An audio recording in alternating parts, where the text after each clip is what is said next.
Shalom à tous, shalom à tous. Je suis le prophète Jean Guéa de la mission divine d'amour, le prophète Jean Guéa de la mission divine d'amour. Et nous sommes en train de partager un thème. Est-ce que le chrétien doit-il boire de l'alcool? Alléluia. Est-ce que le chrétien doit-il boire de l'alcool? Lorsque nous prenons 1 Corinthiens 5, verset 23, c'est l'apôtre Paul qui parle à son fils Timothée.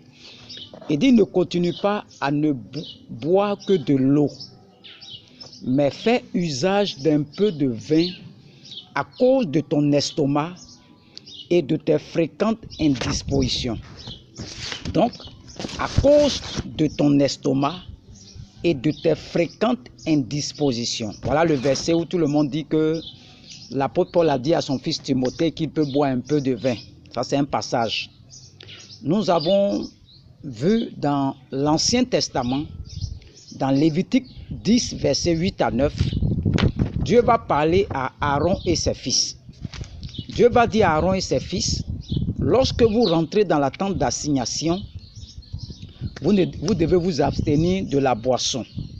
Donc, depuis l'Ancien Testament, lorsque nous prenons Juge 13, versets 3 à 5, ça c'est l'histoire de Samson, sa maman, Dieu va lui dire: comme l'enfant qui est dans ton ventre est consacré, la boisson ne devra pas toucher ta bouche, parce que c'est un enfant qui est consacré à moi.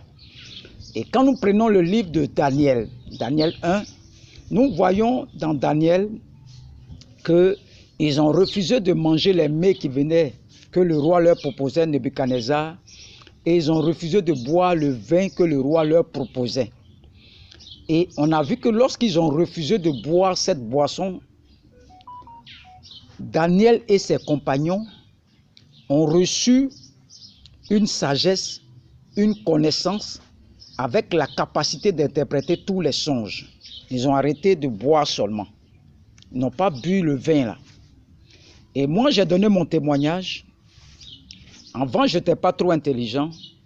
Mais quand j'ai arrêté l'alcool, j'ai vu que aujourd'hui, je suis peut-être 10 fois, ou bien 15 fois, ou bien 100 fois supérieur à avant. Je n'avais pas toute cette connaissance. Mais aujourd'hui, j'ai arrêté l'alcool, c'est mon témoignage. Et aujourd'hui, là, même les grands docteurs de la parole, si on se croise, il peut y avoir quelque chose. Mais avant, je ne pouvais pas faire ça.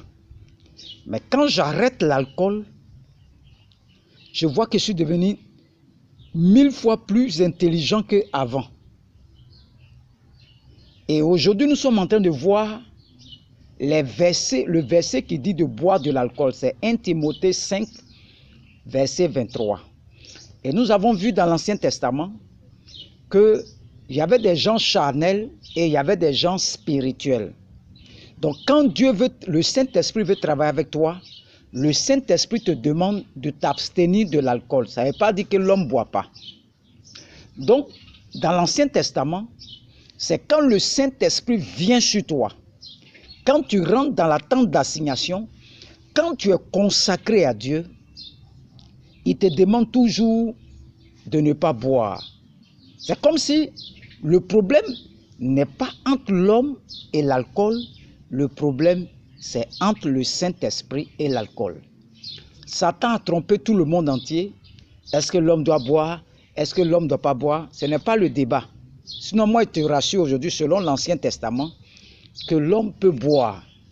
Mais le problème, le même Saint-Esprit de l'Ancien Testament, qui venait sur eux par mesure et puis il s'en va, dans le Nouveau Testament, le Saint-Esprit habite en toi. Ça, c'est la remarque qu'il faut faire. L'Ancien Testament, il vient sur eux et puis après il s'en va. Il dit il ne faut pas boire. Mais le Nouveau Testament, le Saint-Esprit habite en nous. Et je dis, comme il habite en nous là, les versets bibliques ne se contredisent pas, mais les versets bibliques se complètent pour que nous puissions mettre la parole de Dieu en pratique. Quand nous avons parcouru le Nouveau Testament, Apocalypse 1, verset 6, il dit que nous sommes un royaume de sacrificateurs. dans l'Ancien Testament, les sacrificateurs là, lorsqu'ils rentrent dans la tente d'assignation, ils n'ont pas le droit de boire. Mais Jésus-Christ a fait de nous, de par le sacrifice de la croix, a fait de nous maintenant des sacrificateurs, que le Saint-Esprit habite en nous en toujours. Donc l'homme n'a pas de problème avec l'alcool, c'est le Saint-Esprit qui habite en toi qui a un problème avec l'alcool. Donc les gens buvaient dans l'Ancien Testament, ceux qui, les 11 autres tribus, la tribu de Ruben, de Gad, de Juda, toutes ces tribus-là, Dieu n'a pas mis des restrictions là-bas. C'est seulement les Lévites, c'était le peuple de Dieu, ceux que Dieu a choisis pour son service. C'est à ceux-là qu'il leur donnait des conditions pour travailler dans sa maison. Et le même Saint-Esprit qui était hier, aujourd'hui éternellement, le Saint-Esprit là habite en toi. Donc si on réfléchit, l'homme n'a pas de problème avec l'alcool, mais c'est le Saint-Esprit. Alléluia. Et Paul dit à son fils Timothée que ne continue pas à boire que de l'eau. 1 Timothée 5, verset 23. Mais fais usage d'un peu de vin à cause de son estomac et de tes fréquentes indispositions. Paul demandait à son fils spirituel de faire d'usage d'un peu de vin à cause de ses indispositions fréquentes. Pour rappel, indisposition veut dire quoi? Veut dire malaise léger. Malaise léger, c'est ce que ça veut dire. Ne continue pas à ne boire que de l'eau, mais fais usage d'un peu de vin à cause de ton estomac et de tes fréquentes indispositions. Pour comprendre ce verset, essayons d'aborder un fait de la vie courante. La médecine des hommes utilise dans des cas bien précis quelque chose de drogue dans la fabrication d'un certain nombre de médicaments pour les soins. Donc, dans la fabrication des soins, les médicaments là, la médecine utilise ce qu'on appelle la drogue. Dans certains médicaments, la fabrication, il y a des médicaments, on met drogue dedans. Est-ce pour autant qu'il faut affirmer que dans les pays où ces médicaments à base de drogue sont vendus, l'État va autoriser la consommation abusive, personnelle et volontaire de la drogue? Non, me dira-t-on. Ce n'est pas parce qu'on prend drogue pour fabriquer médicaments que l'État de la Côte d'Ivoire va dire maintenant là, tout le monde peut prendre drogue dans la Côte d'Ivoire. Tous ceux qui opèrent les gens, là, quand on te fait dormir, là, piqûre qu'on te fait là, tout ça c'est à base de drogue. Anesthésie, tu sens rien, tout ça c'est drogue. Mais est-ce que pourtant ça veut dire que nous devons prendre la drogue? Alors dans ce cas, pourquoi en ce qui concerne les Saintes Écritures, où l'apôtre Paul par conviction profonde, ou par parole de connaissance, ou parole de sagesse, a envoyé une parole solution à son fils spirituel Timothée pour résoudre un problème de santé bien précis, l'on se servirait-il de ce verset pour faire la promotion de l'alcool en milieu chrétien? Non. Il y a un problème, son fils. Il a reçu ce qu'on appelle la parole sagesse pour lui. Est-ce que Dieu, notre papa Jésus-Christ, a fait un peu de boue avec sa salive pour guérir un aveugle, que le chrétien va faire à son tour la promotion de tonnes de boue et de salive pour guérir des maladies, des malades dans les hôpitaux? Comme Jésus-Christ a pris la boue pour ouvrir les yeux de l'aveugle, nous aussi, comme Jésus-Christ a fait là, on va prendre la boue là, des tonnes de boue pour aller guérir tous les malades dans les hôpitaux. L'apôtre Paul a reçu une parole de sagesse pour donner une solution précise à Timothée à cause de son estomac et de ses fréquentes indispositions à un moment précis de ta vie. Celui qui ne vit pas qui ne vit pas les mêmes problèmes que le serviteur de Dieu Timothée, ne doit pas boire de vin alcoolisé sous prétexte que l'homme de Dieu en a bu dans la Bible. Et même si un chrétien souffre au niveau de son estomac et de ses fréquentes indispositions, la voie par excellence générale dans sa guérison, c'est de prier au nom de Jésus-Christ tout en demandant au mal de partir et il verra le miracle de délivrance s'accomplir. Il y avait un problème, Paul dit, c'est ce qu'il a reçu. C'est ça qu'on appelle la parole sagesse.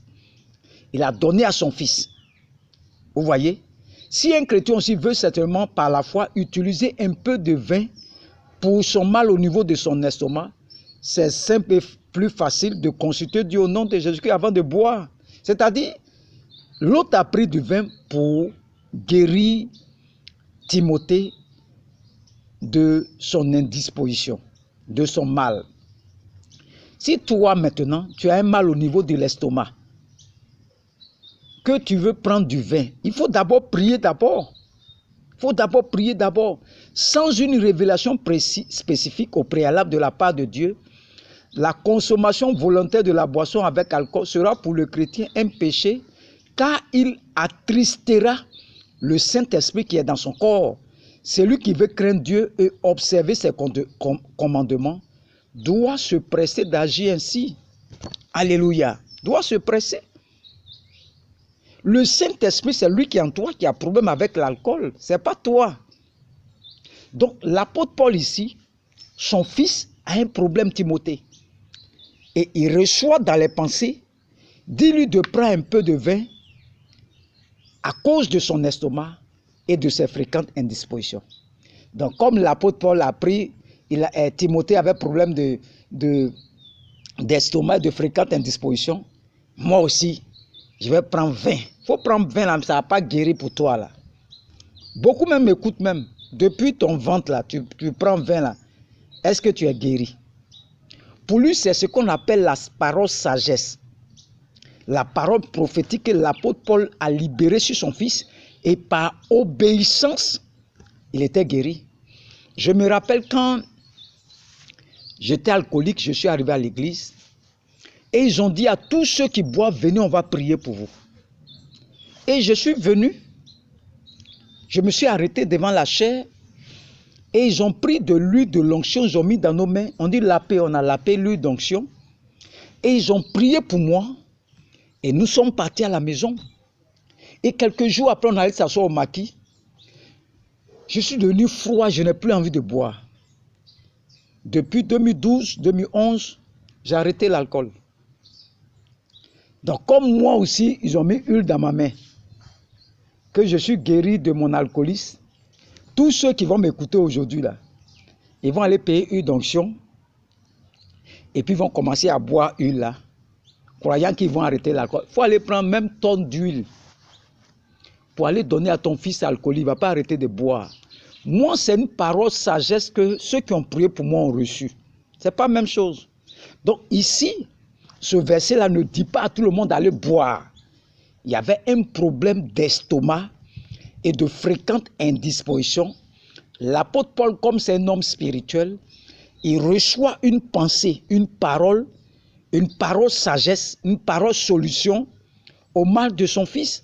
Ça ne veut pas dire que depuis que tous ceux qui boivent du vin sont partout, il y a des gens qui ont maux de ventre et ils sont guéris.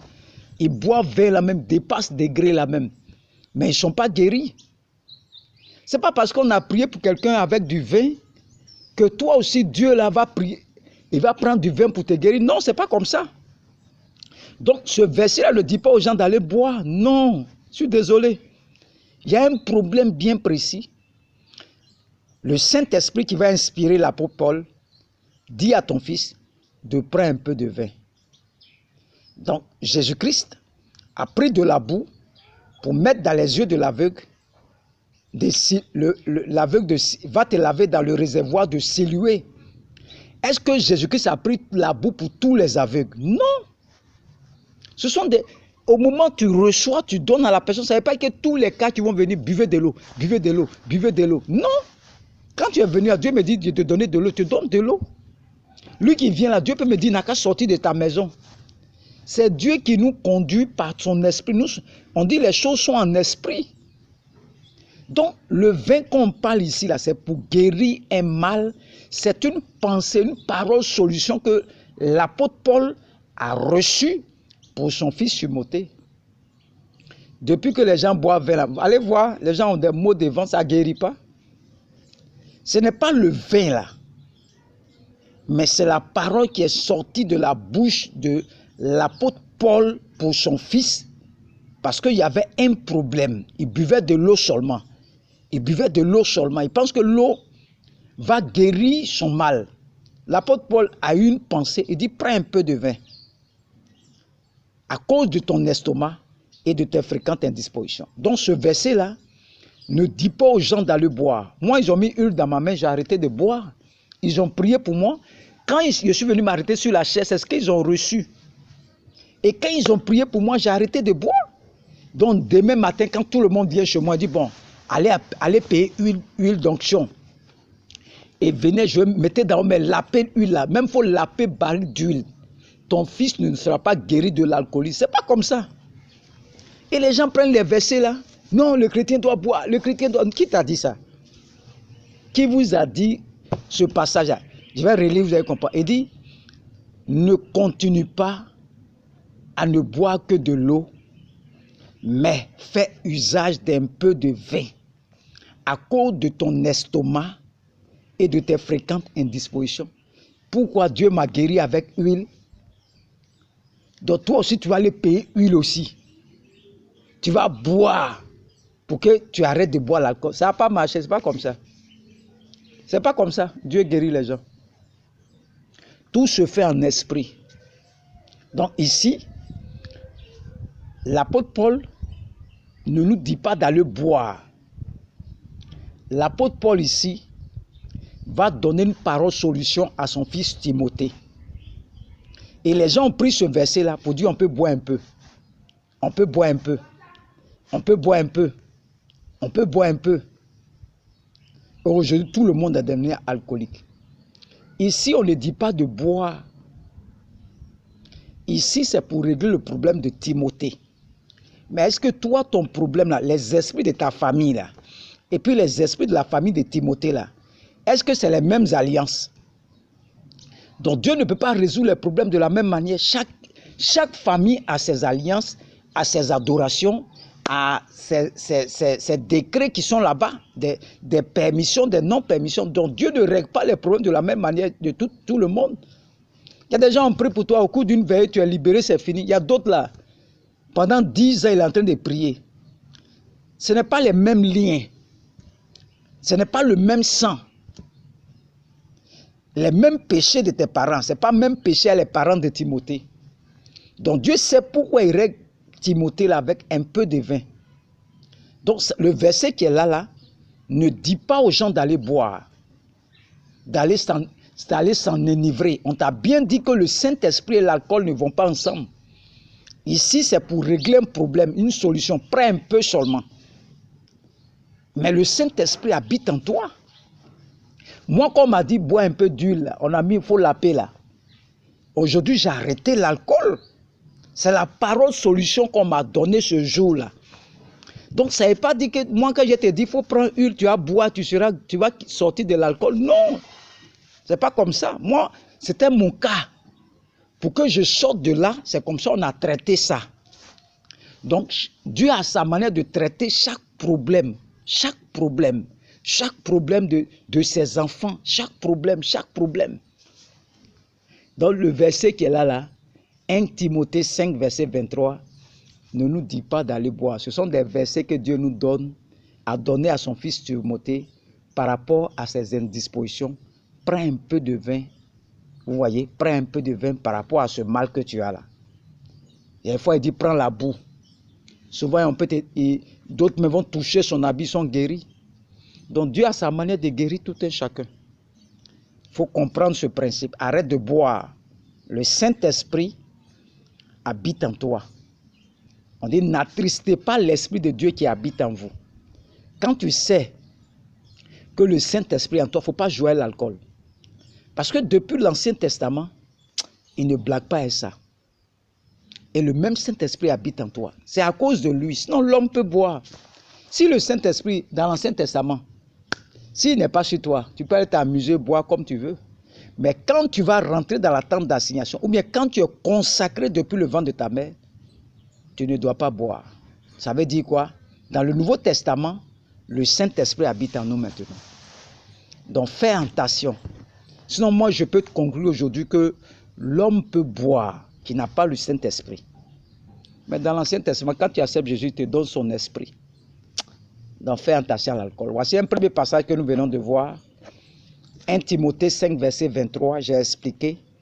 Moi, on m'a guéri avec huile. Huile d'onction. C'est la pensée que la prophétesse avait reçue. Et j'ai arrêté l'alcool. Voici Timothée ici, son problème.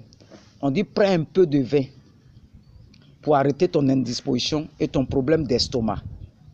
Est-ce que tous ceux qui ont un problème, dites à tous ceux qui ont un problème d'estomac là, allez boire, payer vin de Solibra là. Personne ne sera guéri. C'est tout ça, tu n'as pas compris. Vous ne comprenez pas la pensée de Dieu. C'est pour régler un problème. Est-ce qu'on t'a dit de boire? Le Nouveau Testament, nous, on ne boit plus. Le Saint-Esprit habite en nous. C'est à cause de lui. Sinon, moi, je peux me lever, aller boire. Aller où je veux. Quelqu'un, regardez ceux qui ne vont pas à l'église, là, qui n'ont pas l'Esprit de Dieu. Là. Eux, ils boivent, ils s'amusent, il n'y a pas de problème. Mais toi, il faut aller boire, tu vas devenir triste. Parce que tu as attristé celui qui est en toi. Sinon, on peut boire. Il faut voir quand je ne te dis pas de boire du vin, mais le jour où tu vas boire du vin, là, tu vas voir, après, tu deviens triste. Le triste, là, c'est un signe que le Saint-Esprit le Saint-Esprit est en toi, il est dans ton esprit. Tu vas sentir que tu deviens calme. Tu ne sais pas pourquoi tu es devenu calme. Tu as bu, tu étais en joie, tu as pris un peu de vin seulement, tu étais content de ta femme. Mais après, tu vas voir que tu deviens froid. Tu deviens calme. Tu as attristé le Saint-Esprit. Donc, c'est le Saint-Esprit qu'il faut regarder par rapport à l'alcool. Ce n'est pas l'homme et l'alcool. Nous, on peut boire. Si moi, je n'ai pas Avant, je buvais parce que je n'avais pas le Saint-Esprit en moi. Je buvais, je faisais tout ce que je voulais. Mais quand j'ai accepté le Saint-Esprit, je ne bois plus. Parce que c'est lui qui a problème avec l'alcool. Ce n'est pas moi. Ce n'est pas moi. Likez les messages, partagez les messages. Ceux qui boivent, là, ils vont arrêter de boire. J'ai donné plusieurs enseignements sur le groupe. Ces enseignements, les gens n'écoutent pas trop parce qu'ils veulent boire. Donc Satan ne les envoie pas. Partagez, ils n'ont qu'à voir ce message. Ils n'ont qu'à entendre, écouter ce message. Que Dieu vous bénisse, Dieu vous bénisse, Dieu vous bénisse. Au nom de Jésus-Christ. Amen.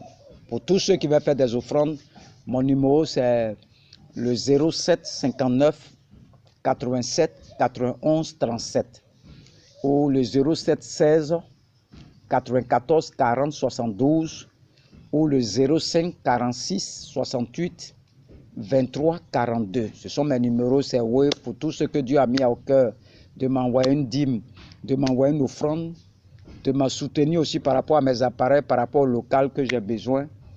Dieu va vous bénir. Que Dieu vous bénisse. Nous sommes prêts à avoir un terrain. Soutenez-nous, ceux qui veulent nous acheter un terrain, ce n'est pas trop cher. 1,5 million, 2 millions, 3 millions, 4 millions, on peut avoir 2 terrains. Ça nous permet de construire une grande école pour former les disciples de Jésus-Christ. Donc, tous ceux qui ont envie d'investir dans l'œuvre de Dieu, si Dieu t'a touché par mes messages, que tu veux nous soutenir, ce sont mes contacts que j'ai mis là. Mes contacts 07 59 87 91 37, c'est à toi que je parle. Tu as ça, mais tu hésites. Parce que quand les gens me regardent, les gens ont déjà défini dans leur tête un groupe d'hommes de Dieu. C'est-à-dire, Dieu là, dans leur tête, c'est eux qui vont dire qui va devenir homme de Dieu sur la terre là. Donc, ils me voient sur les réseaux, ils sont étonnés. Ils ne savent pas où je suis quitté. Dieu dit, il prend les choses folles du monde là pour vous confondre. C'est ça que tu es en train de regarder là. Dieu est en train de confondre tout le monde entier. Ils ne m'ont jamais mis dans leur liste de pasteurs ou bien prophètes là. Mais ils vont me faire asseoir parmi les grands là. Il faut regarder sur moi. Moi, je ne sais pas où je m'en vais. Mais je crois en ce grand Dieu-là. C'est tout ce qui m'intéresse. Tu sais prêcher, tu sais pas, ce n'est pas mon problème. Mais je dis, je vais enseigner ces docteurs-là. Il y a des gens qui veulent me voir ici même. Je vous donne au moins 5 ans. 5 ans. Tu ne vas plus me reconnaître. C'est Dieu qui élève les gens. Tout ce que toi tu dis là. Non, c'est comme ça l'homme de Dieu doit être. C'est comme ça il doit prêcher. C'est comme ça. Qui vous a dit ça?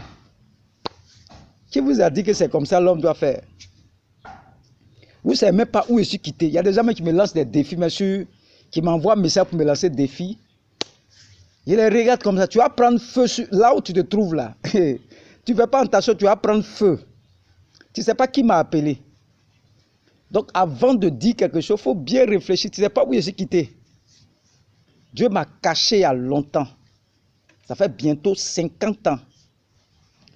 Il sait pourquoi il m'a caché, puis maintenant il m'envoie sur les réseaux sociaux. Donc toi, tu as défini, toi tu dis, lui là, c'est un homme de Dieu. Il faut faire attention, tu ne sais pas qui m'a envoyé sur les réseaux sociaux. Celui qui m'a envoyé là, il va, tous ces sorciers là, celui qui m'a envoyé sur les réseaux sociaux là, il va vous paralyser. Il faut essayer, il faut m'envoyer un message encore pour me dire, est-ce que toi. Je vois les gens envoyer un message, il y a un qui m'a envoyé un message, je le regarde seulement. Tu ne sais pas où je suis quitté, tu vas prendre feu. Tu vas prendre feu. Il faut essayer. Il faut essayer ta sorcellerie là. Tu vas savoir qu'il y a un grand Dieu qui est en train de me lever. Oh, le Dieu même qui t'a créé là, il va te briser en 1000 morceaux. Tu as vu comment ils ont fait les vers de terre là. Et puis il rampe, il ne peut pas marcher là. Dieu va te briser, tu vas devenir comme un serpent ramper à terre sans te rendre compte. Il faut t'amuser, que tu sois au Bénin, au Togo, au Nigeria, tu t'amuses, tu prends feu. Quel que soit le contingent de sorciers que tu vas envoyer contre moi et ma famille, tu échoueras. Il ne faut même pas t'amuser même. Il ne faut pas t'amuser même. Quel que soit l'homme de Dieu qui va se lever contre moi, pour dire que lui là, tant, comme c'est toi qui nous as envoyés sur la terre là. C'est toi qui dois fabriquer, c'est dans ton école forcément on doit passer là. Tu vas prendre feu un matin, tu vas étonner. Dieu va t'enlever sur la terre là. C'est Dieu qui élève. Il dit dans les derniers temps là, vos fils vont prophétiser. Tu es en train de voir des choses que tu ne comprends pas. Tu ne peux pas comprendre. C'est Dieu qui élève les gens. C'est ça que tu es en train de regarder là. C'est un film, on est en train de regarder. Moi-même, je suis en train de regarder le film aussi. Comment Dieu prend les gens de la poussière pour faire asseoir parmi les grands. C'est ça que tu es en train de regarder. Donc regarde, suis-moi seulement. Il y a tellement de vidéos, plus de 900 vidéos. Va écouter. Ça va te libérer totalement. Pour le moment, on va doucement. On est en train de faire asseoir quelque chose. C'est une chaîne de télévision que tu vois là. Comment ça va se passer là? Moi, je ne sais pas. Mais Dieu est fidèle. Que Dieu bénisse tous ceux qui nous soutiennent, tous ceux qui nous envoient des offrandes. Que Dieu vous bénisse. Même ceux qui n'ont pas pu nous envoyer quelque chose. Dieu va faire pour toi un jour. Dieu va te bénir un jour. Dieu va élever tes enfants. Crois seulement en ce Dieu-là. Que Dieu te bénisse. Au nom de Jésus-Christ. Amen.